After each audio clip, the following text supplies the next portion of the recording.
Now, I'd like to start off by saying that I've never heard of Stitchhead. This is my first introduction to the character and this world. Castle Grotesque. They say there's monsters in there. You shall be my greatest creation ever! It's not ready.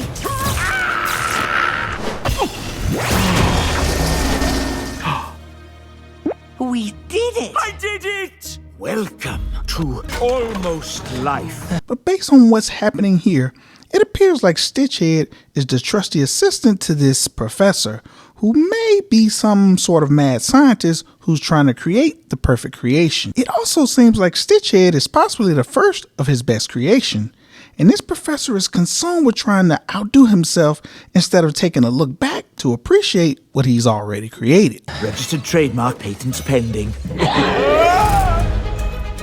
I'm Stitchhead. Whoa, is this a castle? This is where you sleep. Everyone stay calm.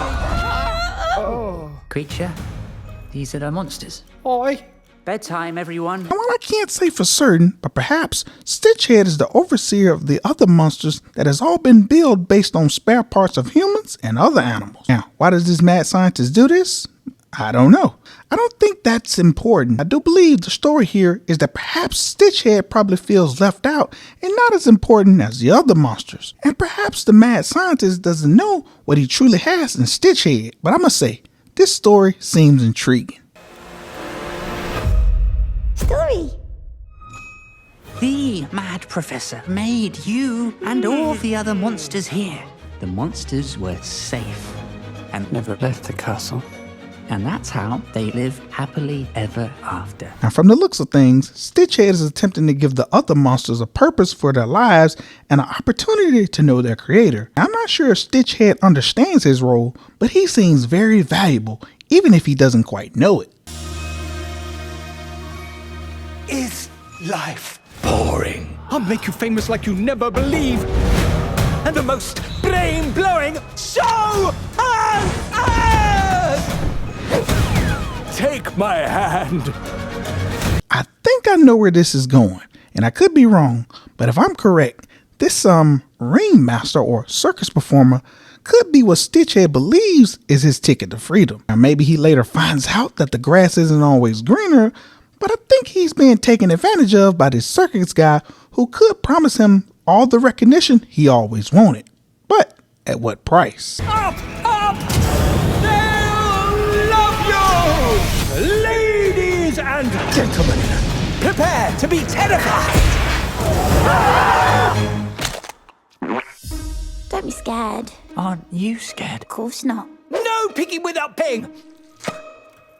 Okay, I think I'm right. I think I got it. Now, based on the evidence alone, it appears that Stitchhead got all of the notoriety he always wanted, but none of the love. I mean, just think about it. Just think about what's happening here. He lived in a mansion, he had a role to play in the grand scheme of his creator, but now he's being treated as property, something to be locked away when the show's over. And I think that's where this is going, but who knows? I have a plan. I must go down to the town and rescue Stitchhead. So brave! Very brave. It's toast. Yeah, it doesn't stand a chance.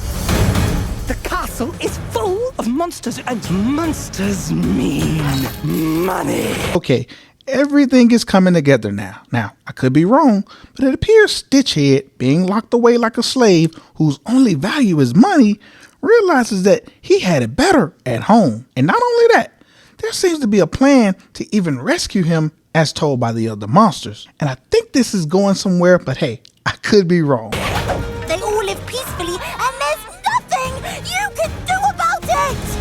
We are monsters. This is time to let out your monstrousness. Just be whoever you'd be if you weren't afraid. It's monster time.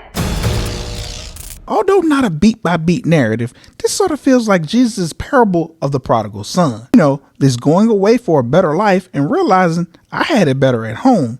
It's the lure of the outside world, and the reality of getting what you want doesn't measure up to what you had at home. At least that's how I see it. But anyways, I'm actually interested in this movie because I actually like the central theme and want to see how it all plays out. But hey, that's just me.